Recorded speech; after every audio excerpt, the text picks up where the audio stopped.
Imagine you're deep in the rainforests of Borneo, about 30 feet off the ground, watching an orangutan try to solve a puzzle you designed specifically to stump it. You probably expect it to poke at it for a few seconds, get frustrated, and give up. What you actually see stops you cold. It pauses. It looks at the puzzle, then at you, then back at the puzzle. Then it reaches over, picks up a tool it wasn't given, uses it to lever open the container, and eats the reward inside. All in under 40 seconds. Then it does something that has no explanation in any animal behavior textbook. It figures out a completely different solution, and does it again, just to see if it works.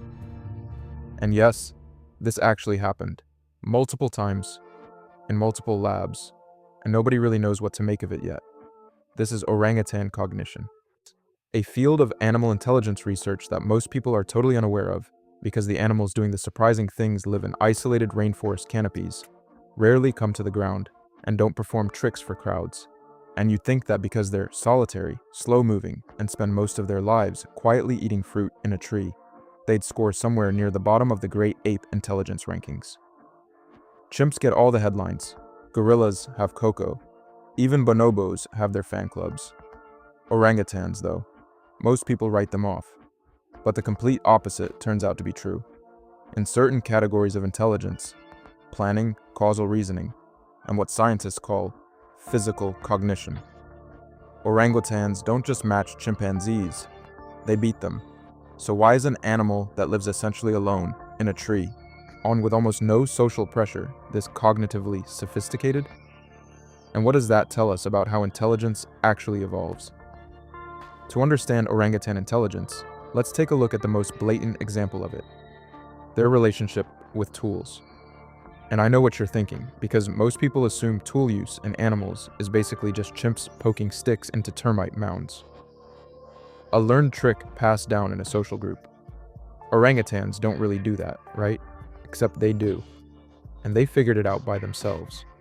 In the wild, orangutans have been documented using sticks to extract seeds from spiny neesia fruit that would shred their lips if they bit directly into it. They use leaves as makeshift gloves to handle thorny branches. They craft rain hats from large leaves and hold them overhead during downpours, which sounds almost too human to be real. And here's the part that genuinely surprised researchers. In different populations across Borneo and Sumatra, separated by hundreds of miles with no contact between groups, orangutans independently invented the same tools for the same problems. That last detail is the key. Tool use that gets invented independently in isolation by animals that rarely even see other orangutans doing it. That's not a learned social trick. That's problem solving. That's an individual mind running an experiment, getting a result, and updating its behavior. The mechanism here is what researchers call individual innovation, the ability to reason about a physical problem, generate a solution, and refine it without any social template to copy. And cold water can't explain this one. What's enabling it is a forest that's incredibly complex, unpredictable, and calorie scarce. A forest that, over millions of years, demanded a very particular kind of mind to survive in. But that's just one case, and tool use alone doesn't necessarily prove deep intelligence. Take a look at what orangutans do with planning. Genuine, future-oriented planning. Not just reacting to what's in front of them, but anticipating what they'll need hours from now. In one experiment, an orangutan was shown a tool that would open a puzzle box, then had the tool taken away and was released into a room with multiple objects, only one of which was the correct tool. It had to remember what it needed, identify the matching item, carry it with it, then travel to a separate room to use it on the puzzle. Now, not only did orangutans pass this test consistently, they outperformed chimpanzees. They held the memory of the future task longer and made more accurate tool selections. And if that wasn't enough, there's what researchers call causal reasoning. This is the ability to understand not just that something works, but why it works, and to apply that understanding to a completely new situation. Orangutans were presented with a sealed tube with a peanut inside it and a container of water nearby. To get the peanut, they had to pour water into the tube to float it to the top. Orangutans figured this out. But here's the kicker. When the water container was replaced by a pitcher of juice they could drink instead, they chose to pour the juice into the tube rather than drink it. They sacrificed an immediate reward to solve the problem. That's not hunger. That's physics intuition. Then there's what happens at Borneo's Camp Liki, where orangutans live semi-wild and have long-term contact with researchers.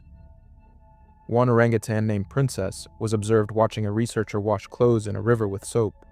Then, without any training, went down to the river, retrieved soap from a storage area, and began washing her own blanket in the river using the same motions.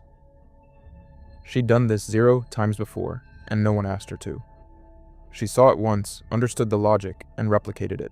Not a trick, not conditioning. Imitation driven by comprehension. And then on the smaller end of the scale, one that's almost more unsettling because of how casual it is, orangutans in captivity have been documented lying. Not lying in an anthropomorphized sense, but genuinely using deception strategically. If a dominant animal is present when food is hidden, an orangutan will wait until it leaves, then retrieve the food in silence. If it accidentally makes a noise and the dominant animal looks over, it will freeze and make a display that signals, "Everything is fine, nothing interesting here." They understand that other minds have different information, and they exploit that gap. But you're probably wondering, if orangutans are this smart, why aren't they even more impressive?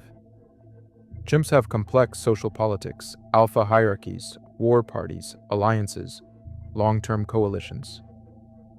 Orangutans don't really have any of that. And if social complexity is what drives intelligence in great apes, why is this solitary tree dweller keeping up at all? This is exactly where the science gets interesting. For decades, the dominant theory in animal cognition was the social brain hypothesis. The idea that intelligence evolves primarily to manage complex social relationships. More allies, more rivals, more deception and counter-deception, bigger, more sophisticated brain. Chimps are the poster animal for this idea, but orangutans break that model. They spend most of their lives alone. They don't have political hierarchies to navigate or alliances to maintain. Yet their cognition, particularly in the physical domain, is on par with chimps and sometimes better. Which means there's a second, completely separate driver of intelligence that doesn't require social complexity at all. And it has to do with their environment. The Bornean rainforest is enormous, three-dimensional, and nutritionally unreliable. Fruit trees don't fruit on a predictable schedule. Finding enough calories requires remembering the locations of hundreds of individual trees across vast territories, tracking which ones are in season based on subtle visual cues, and planning routes across the canopy that maximize reward with minimal energy. This is what researchers now call the ecological complexity hypothesis, and orangutans may be its strongest living argument. But here's the weirdest part. Orangutans have the longest childhood of any non-human animal on Earth. A baby orangutan stays with its mother for 7 to 8 years, sometimes 9. The weaning period alone is longer than most animals' entire lifespans. For a long time, scientists assumed this was about nutritional dependency. The rainforest is complex, and the young need time to learn where to forage. That's true. But recent observations have revealed something more surprising. Orangutan mothers appear to actively teach, not just tolerating the infant following along, but specifically allowing the infant to observe, pausing during complex tasks, and in some documented cases, guiding the infant's hands during tool use.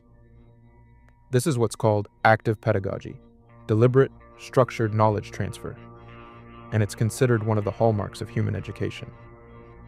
This means that not only are orangutans individually intelligent, they are running a cultural transmission system, slow, quiet, one-on-one, stretched across nearly a decade, that passes technical skills from generation to generation in the treetops of Borneo. And in the wild populations that have been studied longest, you can literally track the spread of specific techniques between individuals over time, watching culture evolve in real time in a non-human species. Orangutans have one massive vulnerability. They are built for stability, not disruption. Their entire cognitive system, their slow childhood, their cultural transmission, their intimate knowledge of specific forest geography, All of it depends on the forest being there. Take that away, and the whole architecture collapses. Because an orangutan's intelligence is not general purpose. It is not the kind of flexible, rapidly adapting intelligence that lets you improvise in a new environment. It is a deep, slowly accumulated, highly specialized knowledge of one particular landscape. Move them somewhere else, and everything they know is obsolete. Yeah, but they can't just figure it out the way a crow or a raccoon might. Their smarts are tied to their place. Borneo has lost roughly half its forest cover in the last 60 years, much of it to palm oil agriculture. Orangutan populations have dropped by more than 50% in the last decade alone. Each population that disappears doesn't just lose individual animals. It loses a specific, locally evolved toolkit. Behavioral innovations, foraging strategies, tool techniques that took generations to accumulate and can never be reconstructed. We are watching a library of cognition burn, and we barely knew it existed until now. And while you'd obviously never want to be on the receiving end of an 8-year-old orangutan's fruit-stealing deception, these animals are essentially zero threat to us. There have been no fatal wild orangutan attacks on humans ever recorded. They are quiet. They are thoughtful. They have been watching us far more carefully than we've been watching them. Intelligence didn't evolve once for one reason in one kind of animal. It evolved separately, repeatedly, wherever the world became complex enough to demand it. And in the silent canopy of a Bornean rainforest, it produced something we almost missed entirely. A solitary, slow, red-haired ape that can outplan a chimpanzee, understand physics intuitively, and teach its children how to use tools, all without making a sound.